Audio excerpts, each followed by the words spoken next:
Hi, welcome to Healthy Kids Inc. Glad to have you today. We're going to be going over a tomato basil soup. We have Chef Joe Crockett with us, and he's going to guide us through.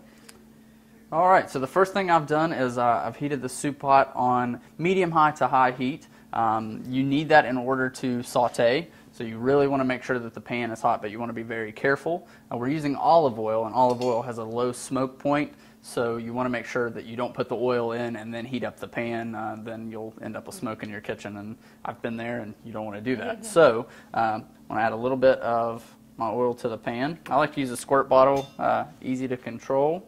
And then I'm going to go ahead and add in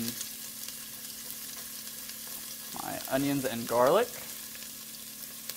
You could also add in red onion, white onion, yellow onion, doesn't matter. You just want to saute these just until they start to get a little bit of color on them. The onions will go a little bit translucent. If they get a little brown, that's okay. That's flavor, but if it goes too much past that, it's burnt and you want to start over. Okay, I'm going to add the carrots in too. Carrots are a little bit harder of a vegetable, so they take a few minutes to soften up. At this point, once you have those in, you can also begin to season. I find if you season throughout the cooking process, you're less likely at the end of cooking to sit down at the table and add a lot of extra salt.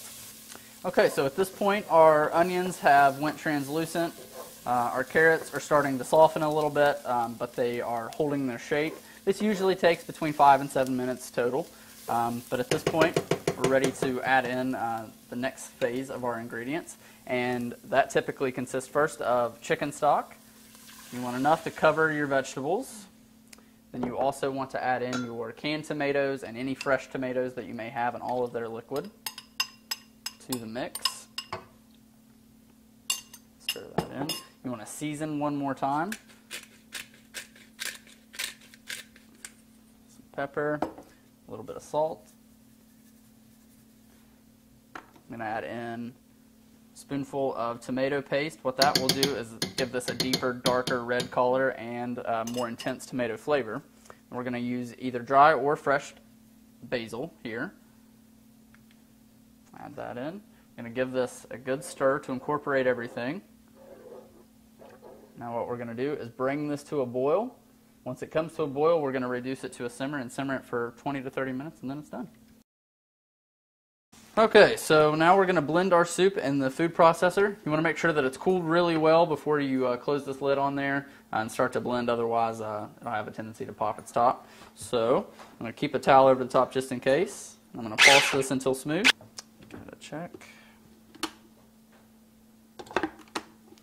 A little bit smoother, and you can actually do this to your preference. If you want it a little bit chunkier, you can leave it chunkier. If you want it silky smooth, you can take it down that far.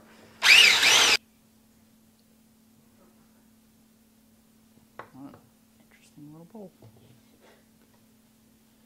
All right, we're going to top this with a little bit of fresh chopped cilantro. You could do any fresh herb on top that you wanted to. There's the soup. All right, while we are blending our tomato soup, you can have your husband, wife, and or the kids get involved and make some sandwiches. So we've got some bagels here that we've went ahead and separated, a little bit of spinach leaves. We also have some cucumbers sliced up, a little bit of low-sodium turkey breast that is smoked, and then a little bit of prepared hummus. You could do this with any variety of vegetables, or if you could use ham if you wanted to. You could use whole wheat bagels. There's a lot of different ways you could go here. But I'm going to take some of our hummus and spread it onto our bagels. All right, get that on. Then the next thing you want to do is kind of layer some of your vegetables. You have some cucumber slices.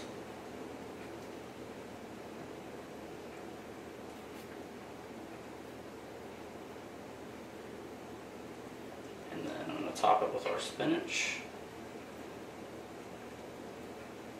You can use any greens that you want to use.